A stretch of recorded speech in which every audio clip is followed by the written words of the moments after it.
बेकायदेशीरित्या देशी बनावटीचे पिस्तूल ताब्यात बाळगून दहशत माजवणारा रेकॉर्डवरील गुन्हेगार जेरबंद.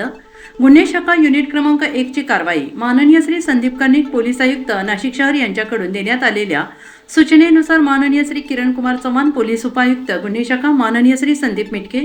सहाय्यक पोलीस आयुक्त, गुन्हे शाखा, नाशिक शहर यांनी नाशिक शहरामध्ये हत्यार बाळगणाऱ्या रेकॉर्डवरील गुन्हेगारांचा शोध घेऊन त्यांच्यावर कारवाई करण्याबाबत सूचना दिल्या होत्या आणि त्या अनुषंगाने दिनांक 22/5/2026 रोजी गुन्हे शाखा युनिट क्रमांक 1 नाशिक शहरकडील पोलीस अंमलदार 2069 विलास बाळू चारोस्कर आणि पोलीस अंमलदार 1405 अप्पा पानवळ अशांना मिळालेल्या गुप्त बातमीनुसार रेकॉर्डवरील आरोपी नामे राहुल दिलीप जाधव हा ध्रुवनगर गुलमोहर कॉलनीच्या मागच्या बाजूस पाटाजवळ नाशिक येथे देशी बनावटीचे पिस्तूल जवळ बाळगून परिसरातील नागरिकांमध्ये दहशत माजवीत फिरत आहे अशी खात्रीशीर बातमी मिळाल्याने सदरची बातमी वरिष्ठ पोलीस निरीक्षक डॉक्टर अंचल मुदगल यांना दिली असता त्यांनी खात्री करून कार्यवाही करण्याबाबत आदेशित केल्याने मिळालेल्या बातमीप्रमाणे नमूद ठिकाणी गुन्हे शाखा युनिट क्रमांक 1 येथील पोलीस अधिकारी आणि अंमलदार यांनी दिनांक 22/5/2026 रोजी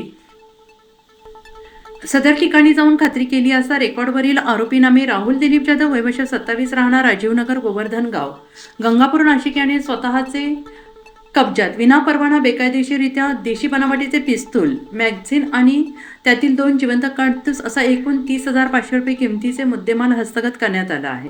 सदरची कामगिरी माननीय पोलीस आयुक्त श्री संदीप कर्णिक, माननीय पोलीस उपायुक्त श्री किरण कुमार चव्हाण, माननीय श्री सहाय्यक पोलीस आयुक्त श्री संदीप मिटके यांच्या मार्गदर्शनाखाली गुन्हे शाखा युनिट क्रमांक 1 नाशिक शहरकडील वरिष्ठ पोलीस निरीक्षक श्री डॉक्टर अंचल मुदगल, पोलीस उपनिरीक्षक चेतन श्रीवंत, पोलीस हवालदार महेश साळुंके, प्रदीप मजदे, धनंजय शिंदे, पोलीस अंमलदार नितीन जगताप, राहुल पालखेडे, अप्पा पानवळ, विलास चारोस्कर, राम बर्डे, गोरक्ष साबळे यांनी केले आहे.